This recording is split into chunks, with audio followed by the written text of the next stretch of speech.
Hello दोस्तों, आप सभी का स्वागत है यूट्यूब चैनल रीजनिंग क्लासेज। और रीजनिंग में आज हमारा टॉपिक रहेगा कैलेंडर। तो बच्चों, आज सबसे पहले हम कैलेंडर के बारे में जानते हैं। ठीक है, कैलेंडर क्या है? कैलेंडर जो होता है बच्चों, इसमें दो प्रकार के ईयर होते हैं। एक नॉर्मल ईयर, ठीक है बच्चों, और एक होता है लीप ईयर। ठीक है बच्चों, एक होता है नॉर्मल ईयर, एक होता है लीप ईयर। नॉर्मल ईयर मतलब हम कहते हैं साधारण वर्ष।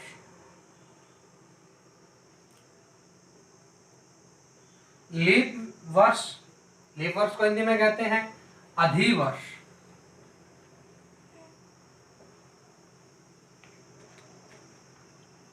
ठीक है बच्चों, जैसे ही मैंने ये दो नाम लिखे, एक क्वेश्चन तो यहीं से बन जाता है कि दिए गए ऑप्शनों में लीप ईयर कौन सा है। तो बच्चों, सबसे पहले हम बात करते हैं लीप ईयर। ठीक है, लीप ईयर क्या होता है? जो वर्ष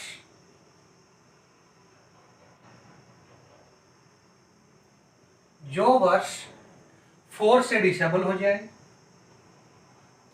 और रिमाइंडर 0 बचे, तो बच्चों वो क्या कहलाएगा? Leap year. या हम ये भी कहते हैं कि जिसकी फैब में 29 डेज होते हैं, वो ईयर भी लीप ईयर कहलाता है। ठीक है, एक बच्चों होता है शताब्दी वर्ष।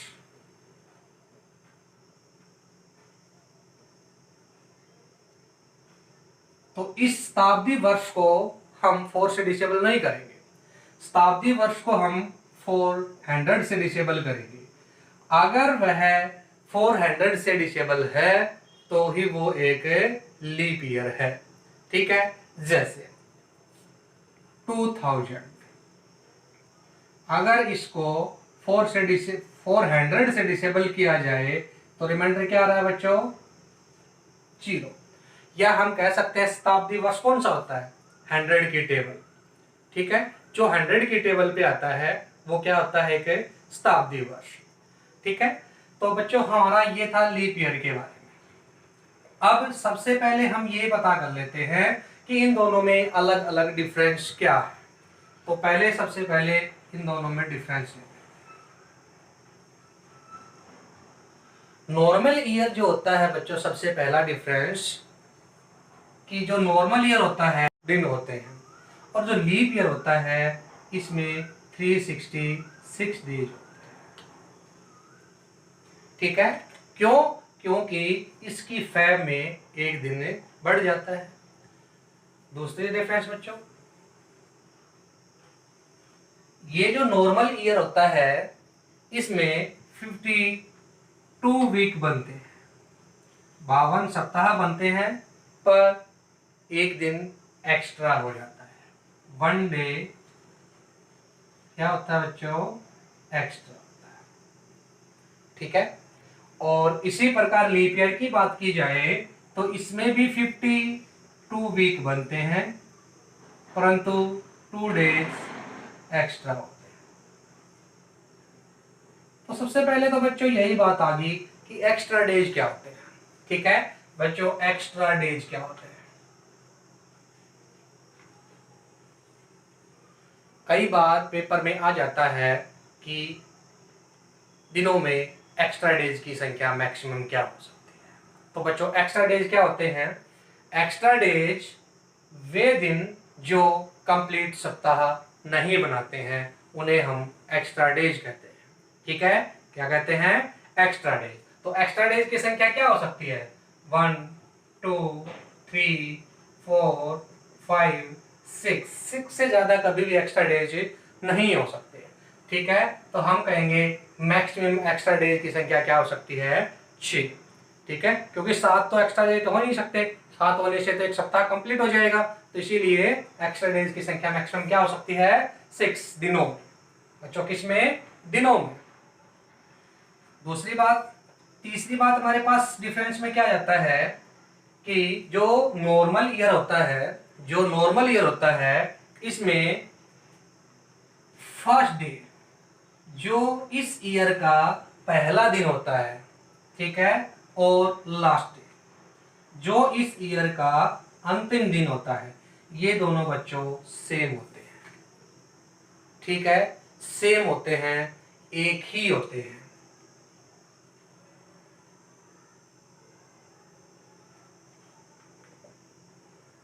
सेम होते हैं। ठीक है, अगर बात की जाए कि नॉर्मल ईयर की 1 जनवरी मंडे है, 1 जनवरी मंडे है, ठीक है, तो 31, तो हम बात कर रहे थे नॉर्मल ईयर की, कि नॉर्मल ईयर जो होता है, इसमें पूछा जाए कि सैटरडे कितनी बार आएगा, फ्राइडे कितनी बार आएगा, कितने सप्ताह बनाएगा। ठीक है, तो नॉर्मल जो ईयर होता है, तो बच्चों आपको पता है कि नॉर्मल ईयर कितने दिन होते हैं, 365 में सप्ताह कितने बनते हैं, 52। तो हम ये कह सकते हैं कि कोई भी डेज होगा वो कितनी बार आएगा, 52 बार तो आएगा ही आएगा, परंतु क्या बच रहा है, 1 डे एक्स्ट्रा। तो कोई भी नॉर्मल ईयर हो उसकी 1 जनवरी, क्या बच्चों, 1 जनवरी को जो भी डेट आएगा वो 52 + 1 53 टाइम्स आएगा, बार आएगा, 53 बार आएगा, या कहेंगे कि 53 सप्ताह बनाएगा। तो कोई भी नॉर्मल ईयर होगा उसकी 1 जनवरी को जो भी दिन आएगा वो कितनी बार रिपीट होगा, 53। बाकी ओल्ड एज जो सभी दिन 52 टाइम्स आएंगे, 52 बार आएंगे। अब यही बात लीप ईयर पे की जाए बच्चों, किस पे, लीप ईयर मतलब अधिवर्ष पे ये बात की जाए, तो अधिवर्ष में कितने दिन एक्स्ट्रा बचते हैं, 2 दिन। तो हम ये कहेंगे कि 1 जनवरी और 2 जनवरी को जो भी दिन आएगा, 1 जनवरी और 2 जनवरी को जो भी दिन आएगा, ये दोनों के दोनों दिन कितनी बार रिपीट होंगे, 53 टाइम्स, 53 बार रिपीट होंगे। और बाकी ओल्ड एज 52 टाइम्स। ठीक है, कितनी बार रिपीट किए जाएंगे, 52 बार। ठीक है बच्चों, तो इसको नोट डाउन करो। ठीक है, किसमें, नॉर्मल ईयर में, साधारण वर्ष में। लेकिन अगर बात लीप ईयर की जाए, तो लीप ईयर जो होता है बच्चों, इसमें फर्स्ट डे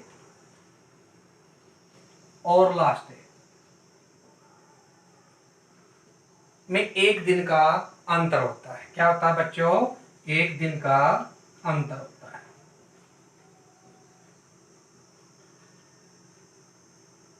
वो भी नेक्स्ट डे का। अगर 1 जनवरी दे रखी है, 31 दिसंबर पूछेगा तो नेक्स्ट डे का, और 31 दिसंबर दे रखा है, 1 जनवरी पूछता है तो प्रीवियस डे का अंतर होता है बच्चों, ध्यान रखना। ठीक है, पेपर में ये कई बार पूछ लिया जाता है। तो हम कहेंगे कि अगर लीप ईयर की 1 जनवरी को अगर फ्राइडे है, तो 31 दिसंबर को क्या होगा बच्चों, 31 दिसंबर को क्या होगा, सैटरडे। क्या होगा, सैटरडे। ठीक है बच्चों, तो ये है हमारे पास ईयर के बारे में जानकारी। इसको नोट डाउन करो, फिर इसी बेस हम टाइप करेंगे। ठीक है बच्चों, अब आपने एक बीच में एक्स्ट्रा डेज पढ़े। ठीक है, एक्स्ट्रा डेज, कई बार एक क्वेश्चन और बढ़ जाता है यहां से, क्या, जो नॉर्मल ईयर होता है, जो नॉर्मल ईयर होता है, ठीक है, जो नॉर्मल ईयर होता है, इसमें कई बार क्वेश्चन आ जाता है कि फ्राइडे कितने वीक बनाएगा, फ्राइडे कितनी बार आएगा, सैटरडे कितनी बार आएगा। तो बच्चों यहाँ पर कुछ याद रखने की बातें नहीं है, सिर्फ सीधी सी बात है